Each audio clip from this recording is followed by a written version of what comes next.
Well, hello everybody. Welcome back to Monday, Marvelous Monday, another fabulous week. Welcome to Aquarius Rising, me, Chantelle, your hostess with the mostest, awesome guests and viewers, as I will always maintain. And today we have a very special guest with me who I'm going to introduce to you in just a few moments. She's a fellow Sapphire, a fellow South African. Mandy Vermaak is her name. And just another amazing brave heart who has recently tragically lost her son in an accident, which she's going to tell us more about. And just hear about her journey, her story, and where she's going and where we could possibly join her. You never know. Life is a peach. Happy Monday, everybody. Happy Valentine's month and happy birthday month. Yes, Valentine's and birthday month. Awesome. And I'm so happy to see all my beautiful wenches with wrenches in the chats. Wonderful to see everybody. So in a jiffy, here we have. Ta-da. Oops, she was there. Ta-da. Hello, Mandy. How are you?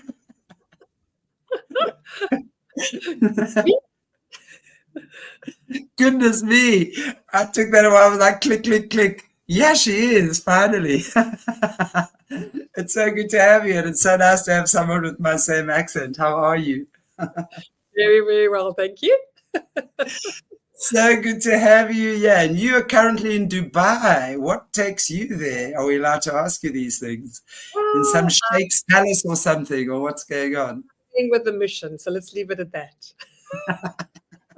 I love it. I love these missions, and especially when they're all clandestine. I love it. Anyway, Mandy, it's so good to have you because I know I've been watching you. We've been Facebook friends, I think, for quite a while, definitely quite a while. I don't even know how long. And I'm always fascinated by the things that you do. And I know you in the health healing type industry as well, which we're going to talk a little bit about.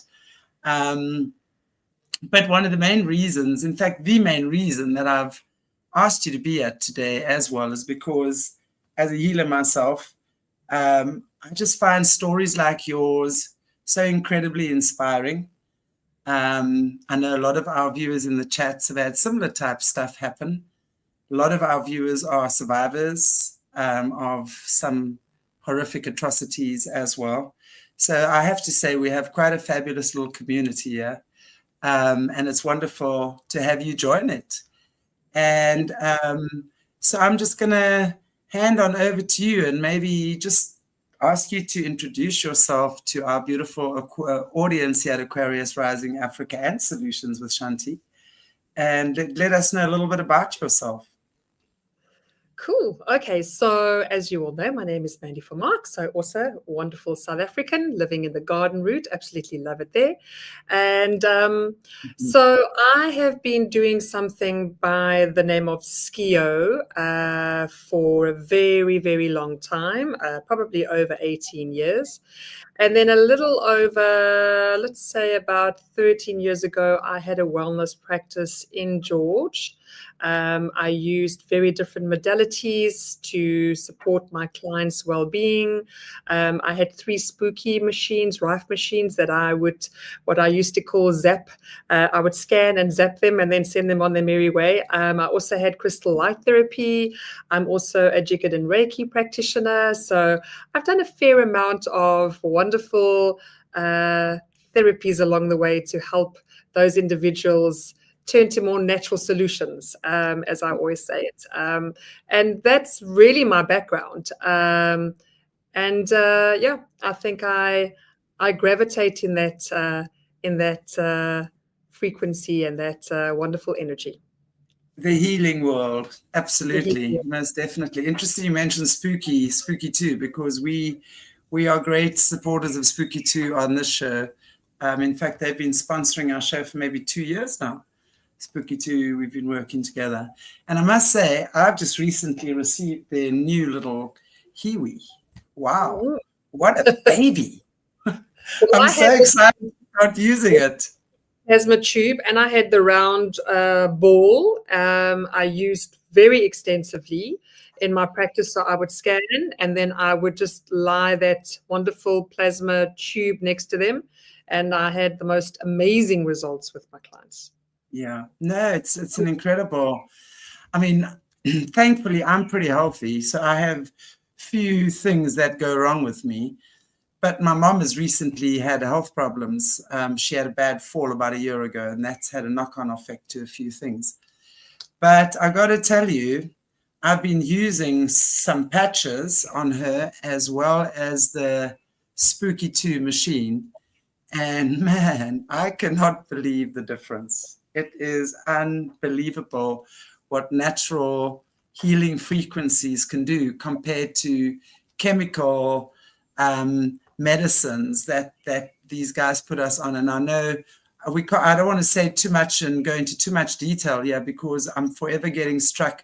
The most strikes I've ever had have been for medical misinformation, and it's all about natural stuff, right? So you got to know there's a problem, right? When they're striking you, they're literally almost taking down your channel, warning you that this and that the one strike was up for 6 months. 6 months they struck me because of a spooky guy that I interviewed, right?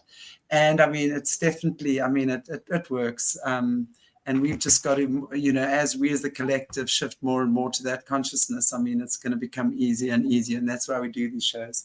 But anyway, we're going to be talking more about that towards later because we're going to be going sort of the show is going to be going more into healing area as well, because yeah, one of the things that I know you've recently been faced with is the loss of your young son. Now, as any mother knows, oh gosh, as I say those words, I just get chills through my belly. So firstly, really, our condolences. It's never, and it's as recent as 5 months ago, and it's never easy. And I know a lot of our viewers also have suffered losses like that. So I think it's wonderful that you can maybe come here and share with us some of what you've been through, how you've gotten through it, what happened, you know, what happened. So I have, and for many of you in the group, I'm sure that you will understand the words. I have, or I had, a wild child. I had a child that pushed all the boundaries. I had a child that was here to experience an entire lifetime in 17 years. And I only realized that at his passing. So my wonderful wild child loved motorbikes more than life itself. My husband and I do not have the same love for those two-wheeled objects. And you would never find me on a motorbike. But my child felt the need to have speed between his legs. And so a very, very good rider, very good rider. And he said to me many times, Mom, the only time I feel free is on my bike. And so if you speak to other bikers, they will tell you you don't understand it unless you are a biker. And they, very interestingly, they have their own world, their own way of thinking. You just cannot even tap into that energy unless you are someone who enjoys motorbikes. So it was a very difficult decision for me and my husband, but he first of all started off-road. And thank you so much, Leslie. So he started off-road and he loved it. And then he got bored because there was no one riding with him. And so he decided, okay, he wanted to go on road. And he pestered us. And he's one of those relentless children. He's born on the 1st of May as a Taurus. So we know that number ones cannot be broken. They cannot be swayed anyway, okay? And he also, I do believe that he was on the spectrum of autism. So he had authoritative disorder. So he listened to no one other than himself. And so he wasn't an easy child. So I had to really guide him with a little bit of force sometimes. I often laugh when I say I used to have to raise my octave. Like I'd start very low and you'd hear me whisper, please don't do that. And then I'd have to raise that octave. And he would only listen to me when I had that very high one. And he would say, "Why are you shouting?" And I would say, "Because you're not listening." So he went on road, and he actually went on road with his off-road bike. We changed it all. And then that wasn't good enough, and he wanted a faster bike. And between my husband and I, and with his relentless arguing and conversation and ongoing pestering, we decided, okay, we're going to get him the bike. And so the day that he got the bike, Chantelle, was probably the best day of his life. If I shared with you a little video of him receiving the bike at 5 o'clock in the morning, he was out of his skin. And I said to myself, you know what? I have to just allow this whole process to happen.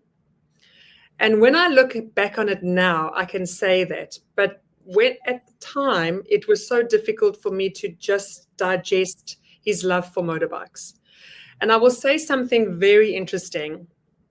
2 weeks before he passed, it was actually, no, it wasn't. It was actually earlier than that, just before he got his motorbike. He had his motorbike for literally 6 weeks.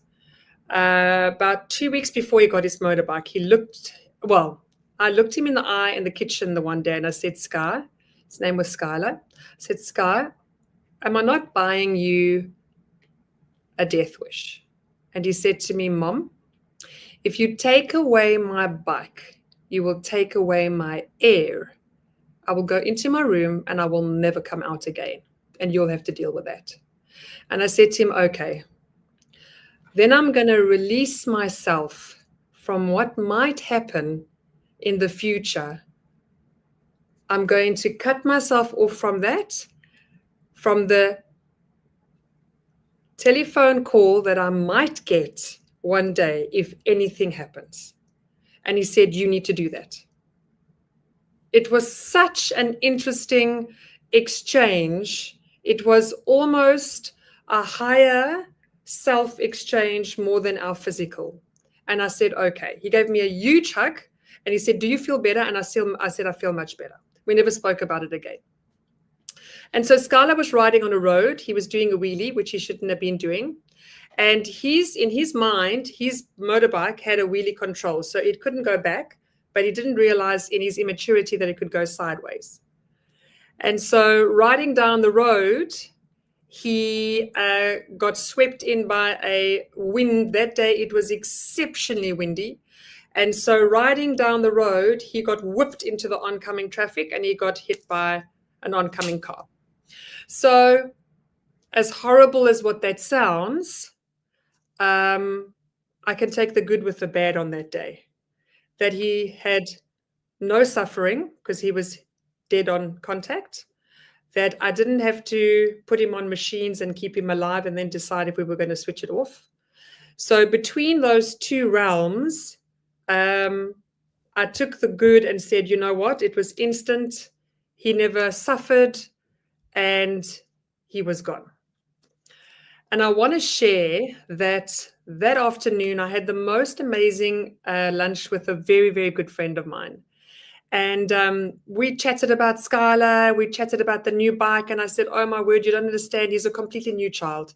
He's got so much confidence. He's just loving his bike. He's there every day washing his bike and shining his bike. He's just matured. He's just blossomed. He's just become the little person we thought he was going to be. So half of my heart was petrified that anything would happen to him. And the other half of my heart was so happy to see him so elated and so happy in this whole scenario.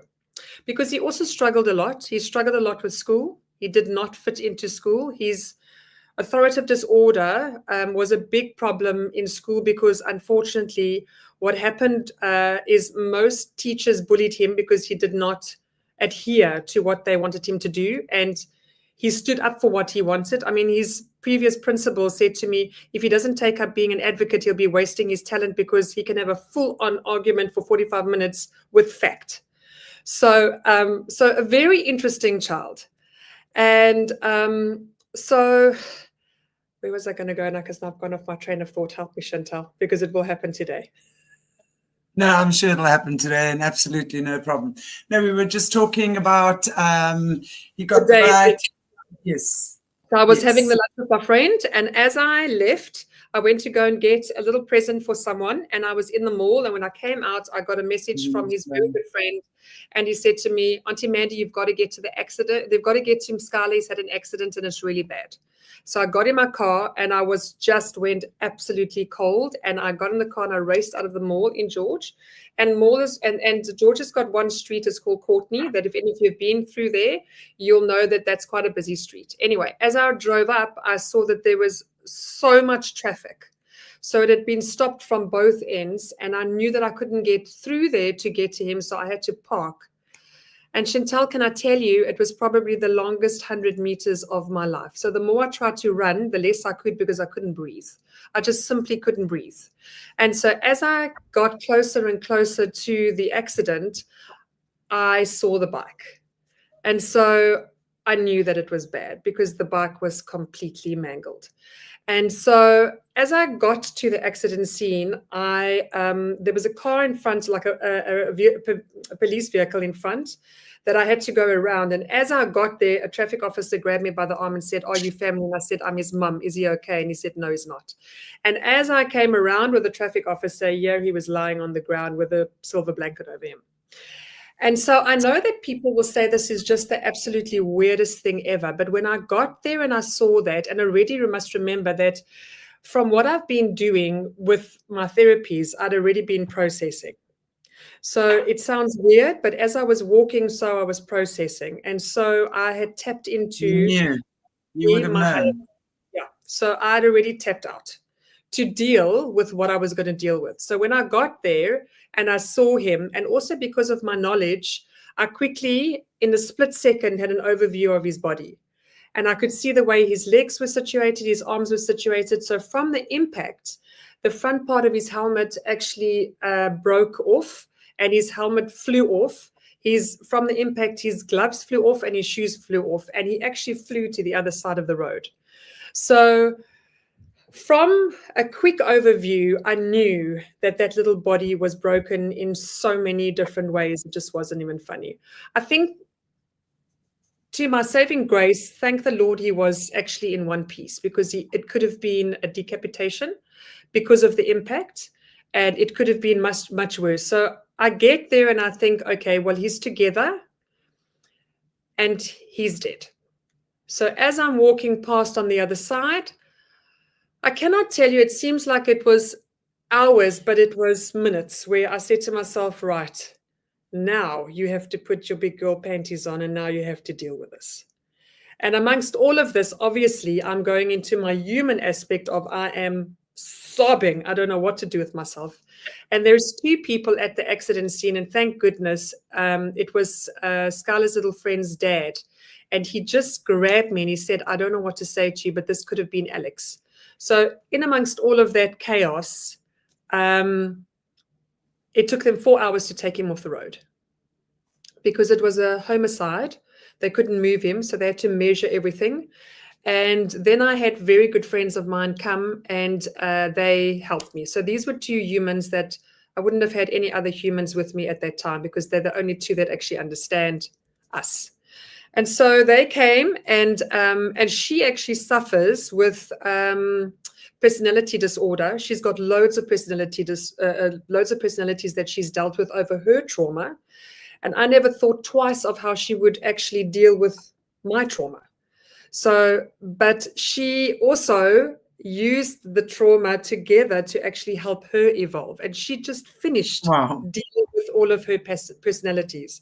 So we finished there, and her husband actually made sure that I was able to say goodbye to Skylar. So just before they picked him up and they put him on the stretcher, they unzipped and just held his little hand out for me to hold his little hand and say goodbye. His little hand was still warm, and I could not have gone to sleep that night if I did not say goodbye. So I held his hand and I said goodbye. It was still warm. I'll never forget that day. And so we went home. We had dinner, and then my friend said to me, "We need to stay with you, Mandy." And I said, "No, you're not going to stay here. I need to process, I need to digest and process, and I need to be on my own." So with great hesitation, they left. I had a shower. I got into bed and I slept and I cried and I slept and I cried like I've never cried in my life before. I'm going to cry a little bit now. I'm going to try and keep it together. So the next morning I woke up and my first thought was, you've got through day number 1. It's day number 2. So they came to pick me up and they took me off to the morgue. We had to move him to the funeral parlor. And then I think that was the other crazy thing that I had to do was he said to me, you have to pick a coffin. I mean, how do you even stand there and pick a coffin for your child? It just doesn't even make sense. So anyway, we finished off all that. And in that day, I got him from the morgue to the funeral parlor, organized the church, got all the things printed. My husband arrived from Scotland. So my husband was fishing in Scotland. He wasn't with. He just about had an absolute meltdown when he was at my brother in the UK.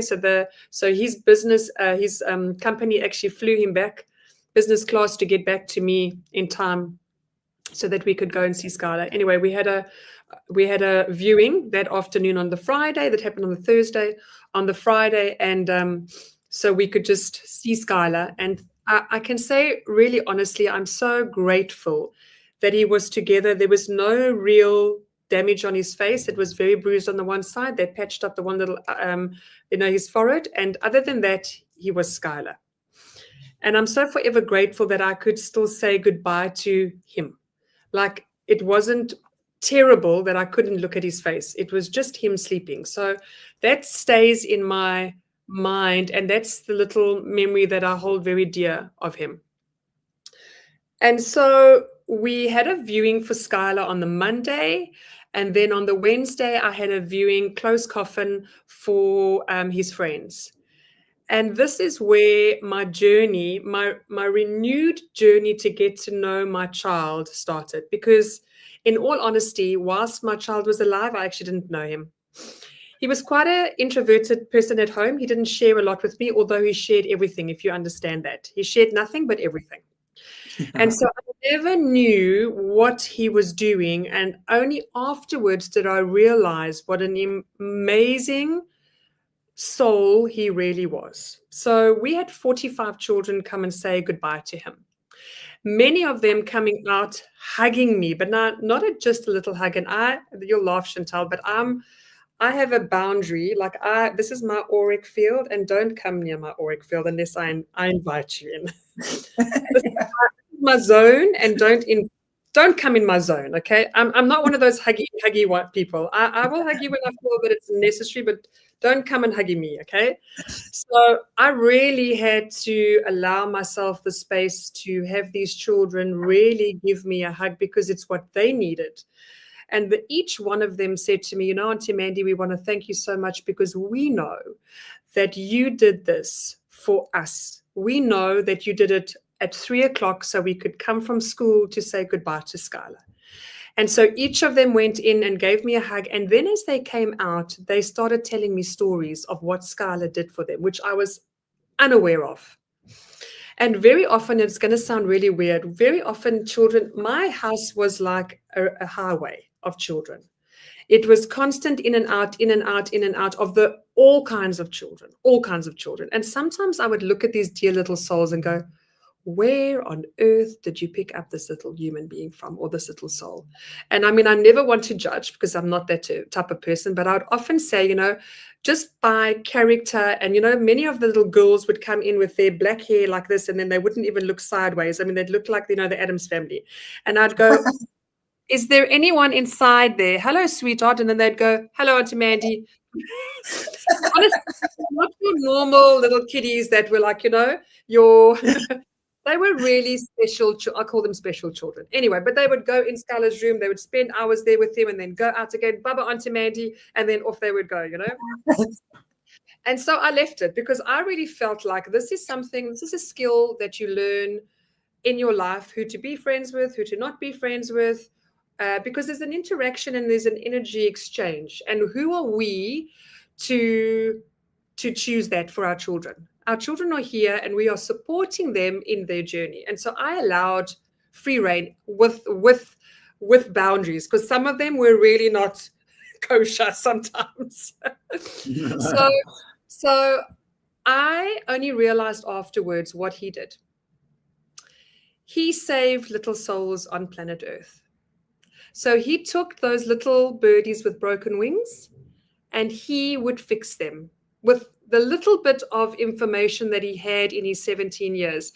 They told me stories of, how they were bullied and he would help them and make them feel better. And when anything was wrong, they could always go to Skylar and he was always listening to them. And I just like, who is this child? This child is not the same child that grew up in our home. Skylar was feisty as a child. He never listened. And often he would be really, really, really pushy, in the sense that if he wanted something, there was no way of telling him that he wasn't allowed. So he never really listened to no. So as a parent with a 17-year-old and who pushed boundaries, it was really difficult sometimes for me to control. And at the end, he was 6'4". So he's much taller than me. And he was really larger than life in the way that he dealt with things and did things. So it was a challenge. I mean, my husband is 12 years older than me. And so in that respect, old school. And I am completely from the other galaxy. So the galaxy where many of us are from, I'm from that galaxy. The tree hugger, the spiritualist, the person who knows about aliens and all the other things that are going around in our wonderful, universe. So the conspiracy theorist, second to none.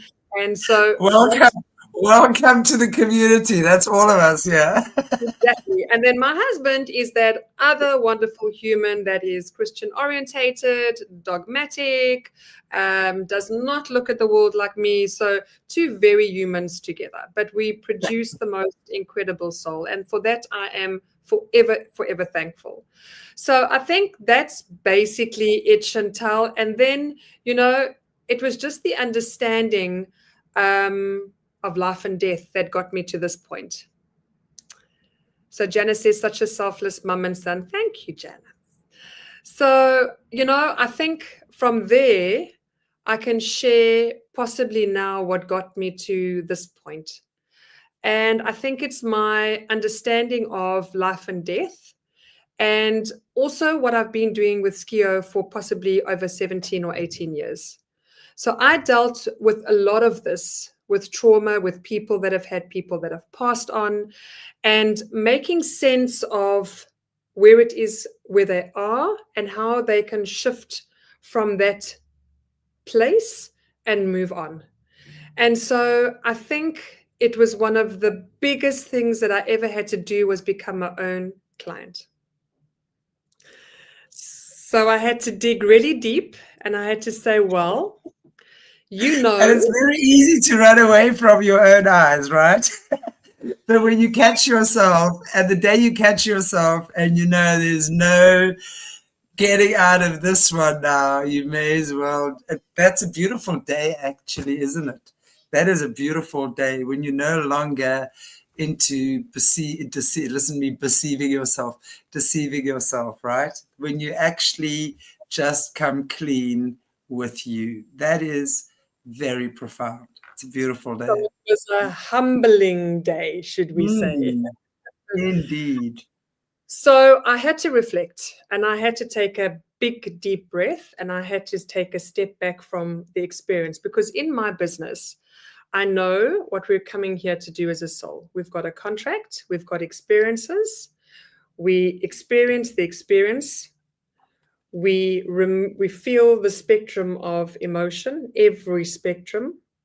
We remove ourselves from the experience, we learn, we remove and disconnect ourselves from the experience, and then we move on.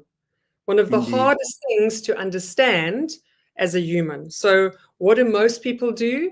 They experience, feel the spectrum of emotion, attach themselves to it, and then drag that with them to the next experience and the next experience and the next experience. So by the time they get to the point, the wheels have fallen off and they wonder how did they get here. Then they have to take pills and whatever else to try and deal with it, because the immense overwhelm is just something that they can't cope with. So I said to myself, right, so we look at the experience, we feel the spectrum of emotion, we remove ourselves from the experience, and now I have to look very objectively at what Skylar was teaching. And for me, what popped out was time and loss. So I said, Always okay. lost. That was my contract. So it must have been a hard one for him. It must have been a hard one for him to say, okay, Mom, Dad, I'm going to sign this contract. I'm only coming for 17 years. You want to learn loss? And Mom, I think time, because Mom doesn't realize time. Mom is a workaholic. And at times, Skylar would, are you watching me, Mom, while I'm talking to you? Yes, I am. I'm trying to. I'm multitasking. So a guilt that I hold, because I do think that I could have spent more time with him, but I was also building my business for him. And so this year was supposed to be the year him and I were going to travel. And so I had to get past that too, where I realized we'll travel just differently, but we'll still travel together. Indeed. So that was also a realization I had to get through. So I realized what he had taught me, and then I had to step back, and then I had to understand the journey, because I really wanted to, and I will not be able to fully understand, and I'm assuming now as to what makes it understandable for me. So on the day I feel, and my husband doesn't like this analogy, but on the day I feel was his exit. So a friend of mine and me were having a lovely chat, and he said, Mandy, we actually make it more difficult than what it is. We are all here to experience. We have a list. Once the experiences are up, we have an exit. Exactly. It is what it is. It's as simple as that. So we have to acknowledge, and I have to acknowledge, that although we are programmed to believe we need to be here for 80, 90, whatever amount of years, because that's what we believe, we have to fulfill that length of time. Right. Not true. It's absolutely not. So he said, Mom, I'm coming to that shitty place. I'm going to be here for 17 years. I'm not going to stay longer. It's crap. And then I'm going to go. And so when you look at it like that, you think, okay, well, you know what? That just makes more sense than me sitting in my room. Exactly. Think about it. He came to Earth, and by all accounts, from what I've heard, only on Earth can you drive sports cars and ride motorbikes, right? He came to Earth for that motorbike experience, and that was going to be the breath that he breathed, and that was what he wanted to fulfill. He came here, he fulfilled it, you agreed, and that's how he left. And you know what? It might sound unemotional to some people, but I want to just say as well, it's not unemotional at all. I've also, for many of you who've been watching my shows for a while, you know that my fiance was killed in a hijacking. And that was quite something to deal with as well. And I also went and I met the perpetrator. I sat with him in jail. I spoke to him. I had to forgive.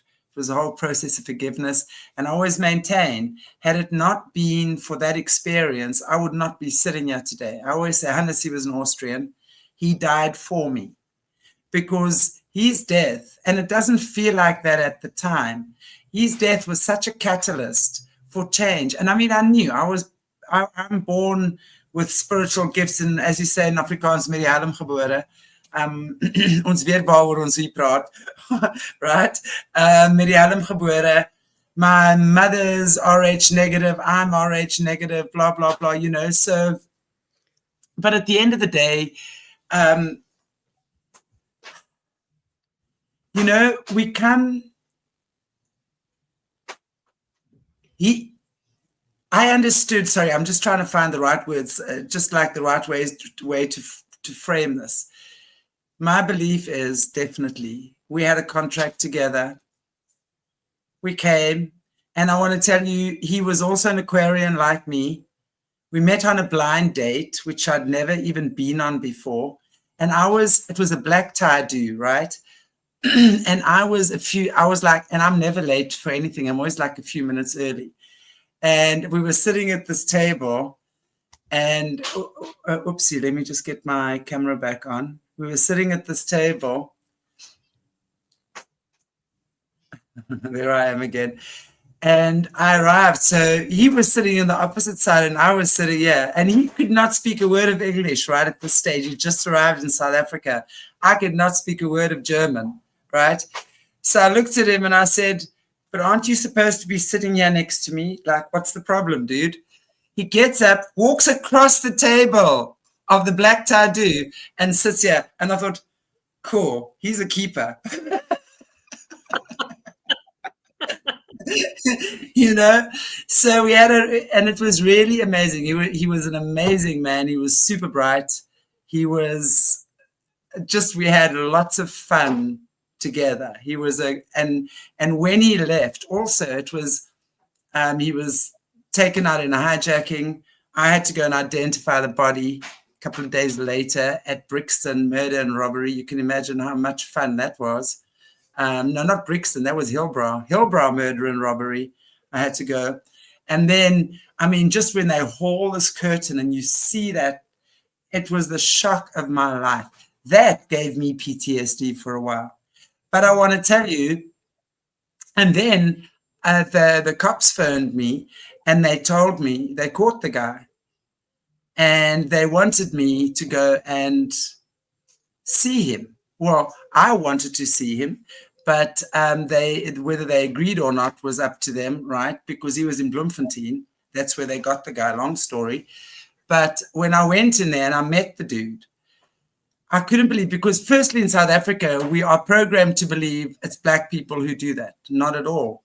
This was a little good-looking little dude from the Transkei, little surfer boy, okay? And I want to tell you, but the blackest eyes I've ever seen. But by the time I got there, and I knew his history because I'd been dealing with the cops here and they told me all sorts of things. But honestly, I went there and I knew I had to forgive this person. And I did. I sat there and I said to him, and I gave him something, and I photocopied something out of the book that was called Khalil Gibran, The Prophet, the section on crime and punishment. And I photocopied that and I said, I know you probably won't understand this now, but when you do, read it. And it was like with that energy I left. It was probably the hardest thing I ever did, because that was final. You know what I mean? That's where you reach your final point. It's closure. Never again after that do you see, hear, speak anything. But I want to tell you, like you, it truly is the most liberating thing when you understand that death is not the end. It's the beginning. It's the beginning of a new chapter. It's the beginning of understanding how we never die. We never die. And you know that with your son. I know that with those I've loved that have crossed over, but we never die. They just work with us in different ways, different shapes, different forms. I'll tell you something, that spirit has protected me in ways that no one can believe. It's amazing. And it's not demons, guys. Don't ever think that. No. Well, I mean, I think the thing with Skylar on that day, and I was going to say that about the little analogy that I've got, there was a robot that he came to that day, and for whatever reason, he decided to do his wheelie from that robot. And I said to myself, I know exactly what happened that day. He picked up his bike and did a wheelie, and the little boy that was behind him, his buddy that was behind him, which was absolutely horrific for him to have gone through that. He came to me at the accident scene and he said, I think more in shock than anything else, he said, Auntie Mandy, I know I shouldn't be telling you this, but it was the best wheelie that Skylar ever did. So here he is on his wheelie, and I said, God, whoever you want to refer to, he said to Skylar, Sky, are you happy? And Skylar said, "You don't even understand." He said, "Okay, now you get to go." And you know what I Exactly. take from that, which I think is just the thing that actually I hold quite dear. Who gets to go like that? Exactly. Many of us go with a lot of resentment, in pain, anger, Mm. destitute, whatever. You know, he got to go in his happiest moment. And so Absolutely. I honor that for him. And then Absolutely. I have to share with you. So, how did I get to this point where I'm able to digest all of this information in this way? On the day of the accident, I have a wonderful dear friend that used to do my Reiki for me in George. We hadn't seen one another for a while, and I've been in George for 11 years, so I've known her for a very long time. And but for the last, I would say, a good 3 or 4 years, I hadn't seen her because I was just so busy with my own business and also lockdown and whatever else happened. And on the day, he visited Elsa. And when he arrived at Elsa, Elsa had almost a heart attack of her own. And she realized what had happened, but she didn't really realize it was Skylar until she saw the article in the newspaper and she saw my post of the memorial and everything. Then she realized it was Skylar. So for 3 weeks, Skylar pestered her, no end. In the middle of the night, at 3 o'clock, he would wake her up and say, "Have you spoken to my mom? Have you spoken to my mom? I can speak to her now." And she said to him, "Skylar, we can't speak to your mom now. It's 3 o'clock in the morning and I'm also sleeping." No, but I want to speak to my mom now. I'm here now. So 3 weeks later, she and I eventually got together in a restaurant in George. And as she walked in, she said to me, "Are you hot?" And I said, "No, I'm not hot. I think it's quite cool. The air conditioner's on." And she said, "Oh, I'm boiling." Anyway, she sat down, and no sooner had she sat down, she started sweating, and she was channeling Skylar. And he just came flying in, sat in front of us, and she said, "He's right in front of you, Mandy." We spent 2 to 3 hours laughing, crying, while he relayed what had happened to him. So the first things he relayed were he was with me at the accident scene the whole time, and she could never have known what she had relayed to me because she couldn't have known where I was sitting. So I was in the car where he said, I was sitting next to you and I had my hand on your leg and I was just holding you. And then you were on the grass and I had my hands behind you on your shoulders and I was holding you, Mom. I was comforting you. And he started crying. And it's interesting because I didn't think that they shared emotion, but he started crying. He said, "I never, ever wanted to make you so sad." And so he said, "But I just want you to know that death is really okay. Because all it is you feel like you've fallen asleep and then you wake up again." He said, "It's absolutely fine." He said, "Don't worry about me." And then he said, "I'm in what he seemed to be able to relay is a holding cell for souls where he said, I'm just getting better. We get fixed here."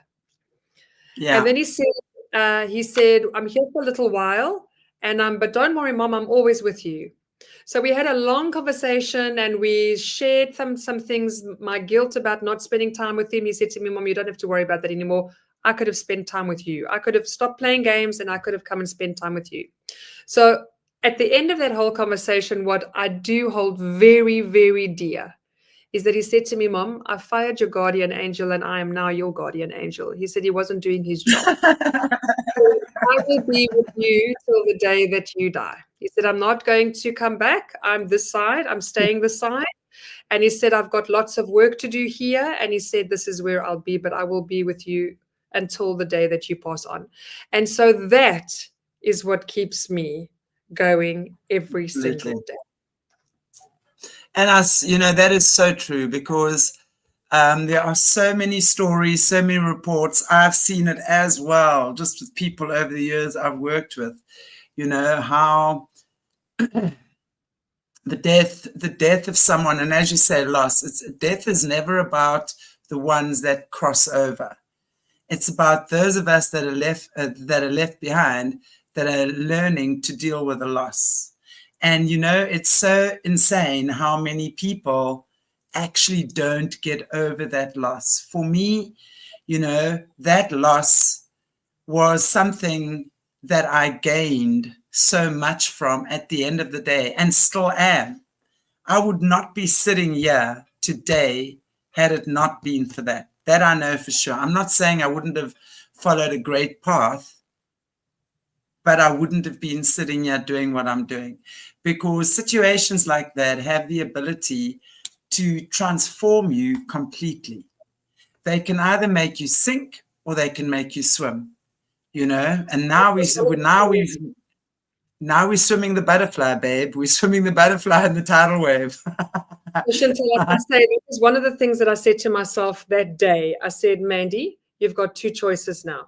You let it make you or you let it break you. He would not have wanted this from you. He knew what the strength that his mom had and has, and this is not what he would have wanted. And I can also say, I truly believe that they become us.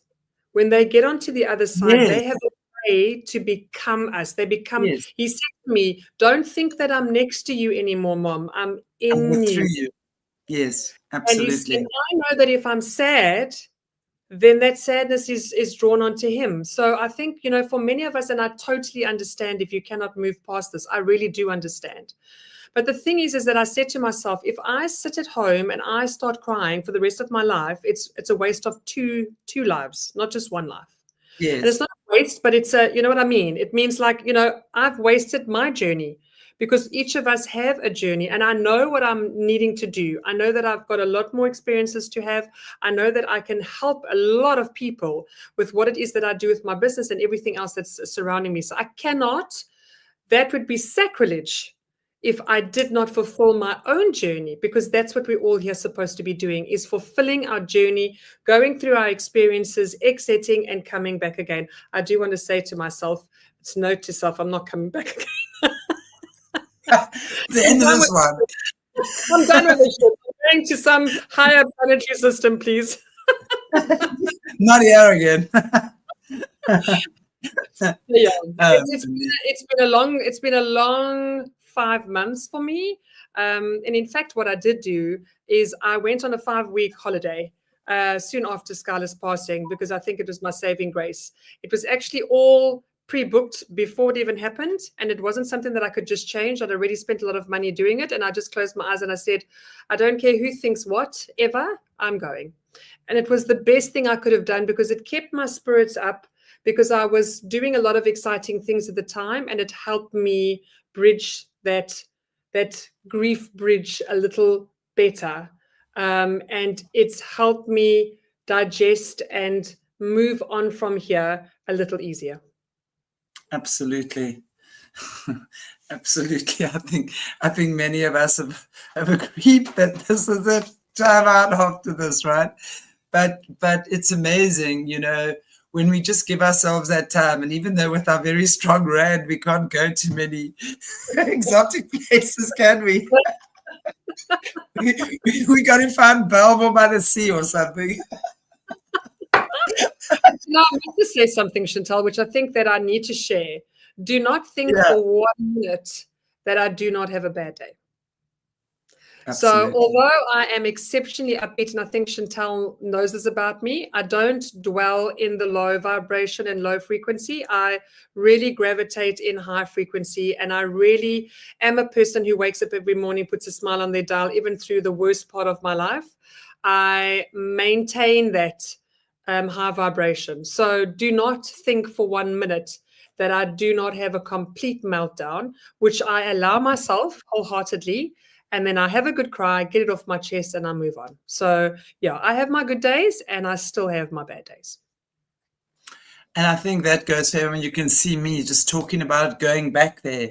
There's still emotion that comes up, and it's not like I'm not over it. I am, you know, I completely appreciate the journey I've walked. I completely appreciate how that situation, in a split second, one's whole life changes completely. Everything changes. You never look at life the same again. You can't after a situation like that, you know. But you know, there will always be those moments, as you say, where some of my family, one of my sisters will post a picture of us on holiday and him with my son when my son was 8 or 9, and that's where I've got to like really just. There'll be things like that. There are always times, you know, and birthdays, special days, Christmas, whatever. There'll always be those moments, And we're human beings, we emotional beings. We're always going to feel. If we're not going to feel, then I'm worried about you, because then you're very disconnected. No, So, absolutely. Can I share something a little bit more? And I think this is what is so sad about my journey in many ways. For me to have conceived Skylar, it took me 4.5 years and 1 miscarriage. I wanted Skylar so badly that I had his baby room set up 2 years before he was conceived. Wow. Wow. That is how much I wanted that little soul. And so at times, I really felt a little resentful that here I am, a mum that wants this little soul so badly, and then at 17, he's just ripped away from me. So I really had to process that whole experience. Absolutely. It was a tough one for me to digest. But I can say to you today that honestly, if it wasn't for what the work that I'd done with others and my journey and my knowledge, I don't know if I would have been able to just weather my storm like I've have. I'm so going to agree with that. And I want to say, even though when I experienced, and it's really such a sudden, shocking loss, it's not, it really is I can't say, I mean, my dad, for example, he was sick for a number of years and then he crossed over.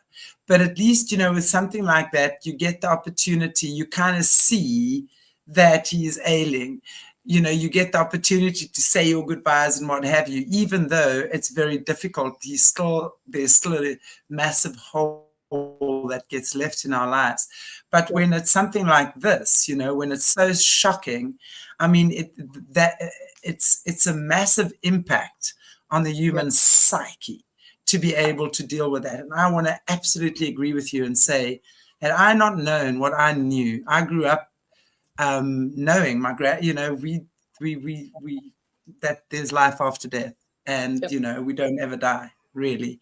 But still, when it happens and you dealing with it in that moment, and that moment where this person, you're never going to see this person again, you're never going to hear their voice there. It's all those final closures that I think, and it took me a while, right? It took me a while to process that as well, despite having walked through, having walked with people through this journey, but honestly, and one of the viewers is saying, and I'm not sure if it was RB, it might have been you, that was speaking about, and I popped the comment up earlier, we've got to normalize grief. We have to normalize grief. It's such an important process. And that's why, and guys, what I want to say, you all know February's birthday month and things hop and bop from February. But one of the things, and I want to just drop this now, is Arrow is going to be a lot stronger on community projects this year. And one of them is actually getting groups together where we discuss things like this, where we're actually having chat groups and what Mandy's talking about, people that have been through grief, that we can just be there and be have these support things. So I'll be announcing that next week on my birthday. So watch that. Can I share something else, Chantelle? Thank goodness for technology. Yeah. I'm forever grateful for technology, because when I miss him the most, I have his little WhatsApp voice messages. Oh, babe. And so that really just helps me when I can hear that little voice. Absolutely. Absolutely. I have to say, I don't know if that's a good or a bad thing for me. I have to say, is that a good thing for you? You know what's so funny? I was listening to a little message where I had to laugh. He wanted a sleepover, and I said no. And his little voice was, do you know what, Mom? Do you know what? I don't know what's wrong with you. You're the only mother that doesn't allow us to have sleepovers whenever we want. And I just continued listening, and I was almost hysterical with laughter, because that's exactly what he used to do. So, just being able to hear his little voice, I know that for some it might not be great, but for me, it just, because sometimes I feel like he never existed. because my brain does that. My brain Yeah. actually removes him. It's how we deal with trauma. So sometimes I feel really guilty because I just have no memory of him whatsoever. And then when I listen to his little voice, I can recollect, and my brain brings back memories for me. Trauma is terrible, and I think unless you've been through it, I mean, I'd never experienced trauma like this in my life. Yes, I'd had a divorce, but that didn't affect me like this. This was something that is, you can't explain to anyone unless you've been through it. So your brain is a really interesting piece of gray matter when you experience something like this. And I must also say, for 2 weeks, I was numb. I could not feel any part of my body. Even when I was sponging myself and washing myself, I could not feel my body. It took me 2 full weeks to get the feeling back in my body again. So, trauma is not for sissies. It Shock. really is. No. Yeah. Absolute shock. It's absolute shock. And your body changes, It's like your body changes after stuff like that. I mean, some people literally go gray overnight. Thank God that didn't happen to me. But I know my friend lost her son as well, 12 years old. They were playing cricket and a cricket ball hit him on the head. And then they thought they had to rush him to hospital, only to find when they got to hospital that he'd had a brain tumor. And he actually died from the brain tumor. And he was a very, very good sportsman. And this is a girl I've been at school with my whole life. And I tell you, she went gray overnight. And it's so sad in situations like with her. Unfortunately, their marriage didn't stand the test of that time, which unfortunately happens as well. And that's something we've got to normalize and talk about. Yep. Because a lot of my clients over the years, and often women, for example, when they've had cancer or breast cancer or a breast removed, whatever, their partners don't know how to deal with that. And then the marriage goes down the drain, and especially after the loss of a child as well. If you're not, and that's why you say trauma is not for sissies. If you are not equipped, and if you are not in a strong place with your partner, and you don't work towards healing and just holding each other for the next 10 years, never mind 1 month or year, it is such a crazy thing to go through. And it's so important to be able to pull together. And guys, these are things that we're going to be talking about this year. We're going to be doing a lot of sort of more chat groups, getting together, community, where we're just supporting each other through things like this. So I'm going to be doing this. And Mandy, you're definitely going to be invited to that. So I hope you're going to join us. But what I wanted to say, you've helped yourself also through this. And I know we can't really talk about exactly what it is you're doing, not because you're being shady, guys, but really just because for advertising purposes, we can't say the name of what Mandy's doing, but she's going to try and explain it to the best of her ability. And we are going to have a closed Zoom meeting where you will all be invited to attend, but we can't do it live and we can't do it on air. So Mandy, maybe you want to just share with us. Well, it's an amazing technology, and like Chantelle says, we're not being cagey, but it's just safeguarding me. So I would love to share, because it was one of the things that really helped me cope. It's an incredible way to talk to the body and to facilitate the body's own functionality whilst going through something like I did. I also help a lot of clients with it. And so I'd love to come back on with Chantelle and share more about it, because it's one of the most amazing things. And I think I've only realized how powerful it is because of what I've gone through and how much it's actually helped me. Absolutely. And we are going to be talking about that later. And I'm going to be promoting the product on the show as well. So it's something, I mean, that I think complements the Spooky 2 very, very well. I'm not leaving Spooky 2 behind, because honestly, the Rife machines are amazing. And so this is a product that does complement that, but you can't just talk about, as I said, for Mandy's just her business security right now. So, I mean, thank you for that, and I will let you guys know. But I also wanted to let you know that this is we're going to be talking about that later. And I know that there are quite a few people in our chat that have experienced similar sort of stuff, grief. Grief doesn't have to just be the loss of someone in a physical way. Grief can be a divorce. It can be something that you've never dealt with as a child, maybe. And guys, we talk about the inner child, and it sounds all airy-fairy or hey, shawal. I want to tell you, there's nothing more important than understanding your shadow. And the only reason we call it the shadow is because you haven't really gotten to know all parts of yourself yet, or it's parts of yourself you don't understand yet. These situations, grief, shock, loss of your business, maybe it could be that, right? Anything like that are really opportunities to do life differently. And I can say that from someone who's definitely lost someone that I cared very deeply for, loved very much. It was a great shock. It took me a while to transform myself from that, for sure. But that's why I do what I do today. I would not be sitting here unless that happened. And I know, Mandy, you have the same consciousness as what I do around that.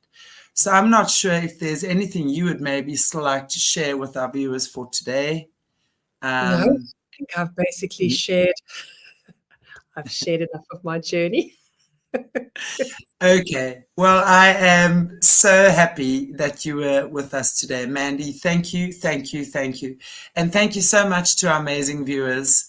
And really, please just share this show with anyone who you are dealing with, maybe that's experiencing grief or whatever, share it with them. These are the things that we want to, as we say, normalize, talk about, talk about what it's like. Talk about what it's like to be the partner that abandoned your husband or wife at their time of need. What was going through your mind at that stage? There's no judgment. It's really just understanding. People deal with things so differently, Most men don't know how to deal with emotion in the way that a woman does. And it doesn't mean that all men don't. There's some men that are much better than what women are, that's for sure. So I'm not judging, but I'm saying that often you'll find it's the male that cannot deal with the loss or the grief. And very often you'll find that's when men run off and have affairs. They cheat at the most inappropriate times, and they are harshly judged. But really, at the end of the day, they are just trying to soothe their pain. I know this. So these are things we want to talk about. This is stuff we want to talk about. How do we deal with these situations? And if you are in any way afflicted by a partner or are that partner, whatever, please send me an email. As I said, I'm going to be doing an announcement next week on my birthday about just things we're going to be doing. I want to become more community orientated, just do things where more of you guys, our viewers, are involved, and we just do things where we hang out with each other a lot more. I think it's so important. Technology is amazing. Yeah. So we get to do these things. Anyway, Mandy, thank you so much for your presence here today. And we will definitely be having you back for future shows where we're going to be talking about these things. And also the meeting we're going to be setting up shortly. So watch the space, guys. And I'm very happy to have introduced you to a beautiful fellow countrywoman, Mandy Vermaak. And you're going to be seeing a lot more of her. Very special lady. Thank you, everybody. God bless you and take good care of your beautiful selves. Cherry bye.